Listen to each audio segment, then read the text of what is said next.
सभी को नमस्कार। छाबड़ा नील मैथ क्लासेस झज्जर में आपका स्वागत है। साथियों, आपने देखा होगा कि जब हमसे कोई किसी भी तारीख का वार पूछता है तो हम उस वार को देखने के लिए, उस डे को देखने के लिए अक्सर हम या तो मोबाइल यूज़ करते हैं, वहाँ से कैलेंडर देखते हैं, या फिर अपने घर में जो कैलेंडर होता है उसको देखने की कोशिश करते हैं। आज मैं तुम्हें एक ऐसी कंडीशन बताने जा रहा हूँ, एक ऐसा मेथड, एक ऐसी ट्रिक बताने जा रहा हूँ जिसमें हम बिना मोबाइल देखे, बिना कैलेंडर यूज़ किए किसी भी तारीख का वार बता सकते हैं, और वो भी कुछ ही सेकंड्स में। इसके लिए हमें आवश्यकता है सबसे पहले अधिक दिन की पहचान होने की। ये अधिक दिन होता क्या है? अधिक दिन का मतलब है कि एक सप्ताह से ऊपर 7 डेज, एक सप्ताह से ऊपर जो दिन होते हैं उनको हम अधिक दिन बोलते हैं। मान लो हमें ये कहा जाए कि 8, तो 8 का मतलब है कि वो 7 के बाद एक एक्स्ट्रा हो गया, तो वहाँ पर एक अधिक दिन हो गया। तो इसी प्रकार से अगर हम एक साल की बात करें, किसी भी ऑर्डिनरी ईयर की बात करें, साधारण साल की बात करें, तो वहाँ पर 365 दिन होते हैं। 365 को जब हम 7 से डिवाइड करते हैं तो 52 आता है, यानी कि 52 वीक्स। हम ये कह सकते हैं 1 ईयर इक्वल टू 365 डेज। इसका मीनिंग है कि 52 वीक्स पूरे हो जाते हैं प्लस 1 डे। इसका मतलब ये हुआ कि एक साल में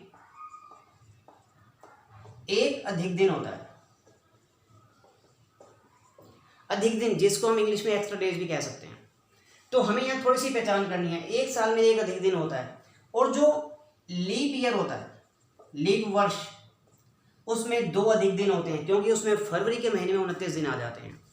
अब देखिए कि 100 वर्षों में अधिक दिन कितने होंगे? 100 वर्षों में अधिक दिन होते हैं 5। 200 वर्षों में अधिक दिन होते हैं 3, और 300 वर्षों में अधिक दिन हो जाते हैं 1, और 400 वर्षों में अधिक दिन हो जाते हैं 0। अब 400 वर्षों में अगर अधिक दिन 0 हो गए, तो 400 से भाग होने वाले जितने भी वर्ष आते हैं उन सब में अधिक दिन 0 बन जाते हैं। तो हमें यहाँ पर मेन आवश्यकता होती है 100 वर्षों की, 200 वर्षों की, 300 की, या फिर 400 की।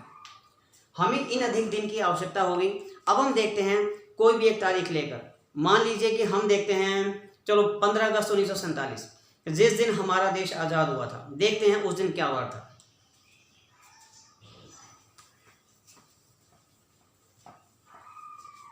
तो हम लिखते हैं पहले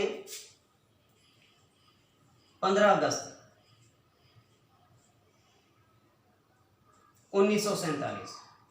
15 अगस्त 1947 को क्या वार था, उस दिन क्या डे था, कौन सा डे था, ये देखने के लिए हम बात करते हैं। पहले देखिए कि जो हमने 1947 लिया, 1947 को हम ब्रेक करते हैं। यहाँ पर हम देखें, सबसे पहले यहाँ 1600 लिखा जाएगा, क्योंकि 1600 वो वर्ष हैं जिसमें अधिक दिन 0 हो जाता है। उसके बाद फिर हमें मिलता है 300, फिर हमें मिलता है 46, और फिर +1।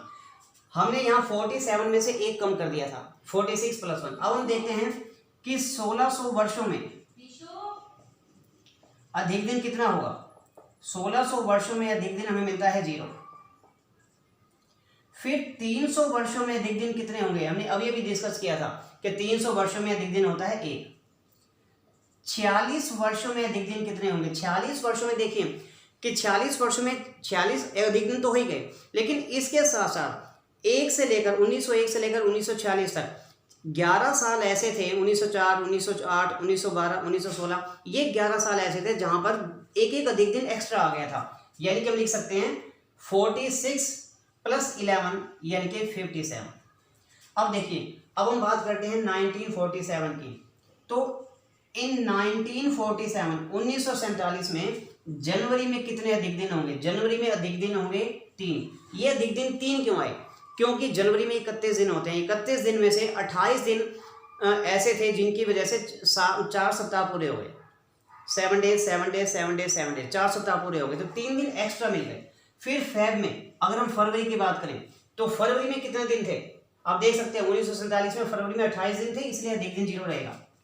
मार्च में अधिक दिन होंगे 3। फिर ऐसे ही अप्रैल में अधिक दिन हो जाएंगे 2। मई में अधिक दिन जो होते हैं वो होंगे 3। जून में अधिक दिन बनते हैं 2। फिर देखिए मैं यहां लिखता हूं जुलाई में अधिक दिन होंगे 3। और अगस्त में देखिए हमें बात कर रहे हैं 15 अगस्त की, तो 15 अगस्त से पहले 14 दिन यानी कि 2 सप्ताह पूरे हो गए थे, तो एक दिन बचा अगस्त का। यानी कि अब यहाँ जो हम टोटल अधिक दिन, जो कुल अधिक दिन की बात करते हैं वो कितना होगा, हम इसको प्लस करेंगे। 1 और 57 58, 58 और 3 61, 61 3 64, 64 2 66, 66 और 3 69, 71, 71 और 3 74 1 75, 75। तो टोटल 75 दिन हमें मिले।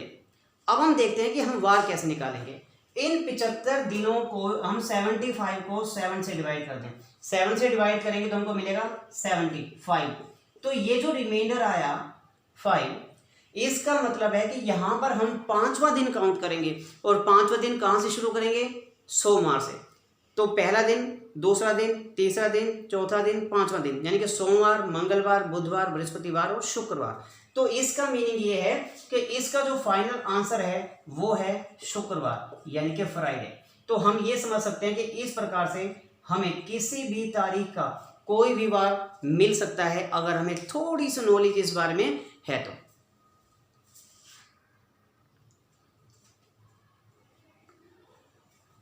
चलो ये था 15 अगस्त 1947 में। एक क्वेश्चन और करवाता हूं।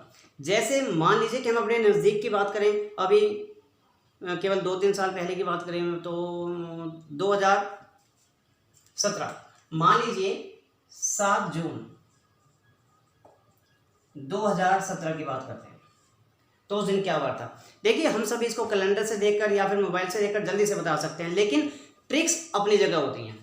तो यहाँ पर क्या करेंगे, हमें जब 2017 चाहिए तो हम पहले इसको ब्रेक करेंगे और 2000 सबसे पहले लेंगे, क्योंकि 2400 के टेबल में आता है, यानी कि अधिक दिन यहाँ 0 मिल जाते हैं। और उसके बाद 17 जो बाकी साल है उसको हम 16 + 1 16 + 1 कह सकते हैं।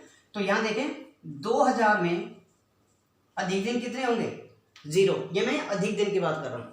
उसके बाद 16 वर्षों में अधिक दिन कितने हो गए, 16 वर्षों में टोटल हो गए, आप देख सकते हो कि टोटल 16 दिन हुए।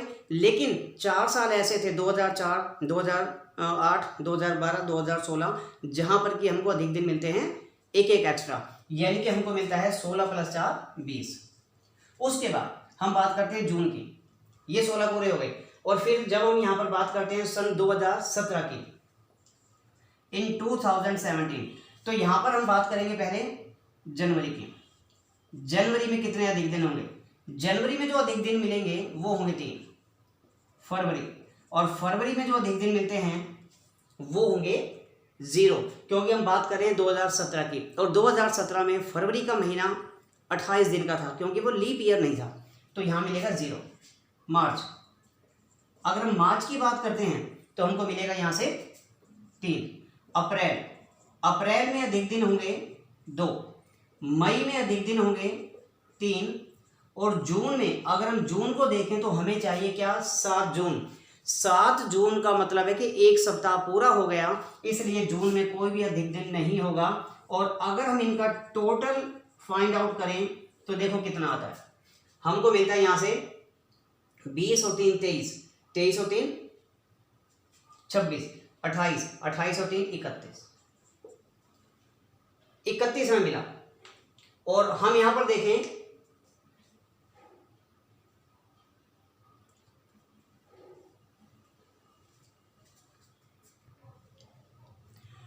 तो हमें यहां टोटल मिलता है 31। 31 का मतलब है कि अब हम 31 को 7 से भाग कर दें, 7 चौक 28, तो हमें जो शेष मिला है, जो रिमाइंडर मिला है वो 3 है।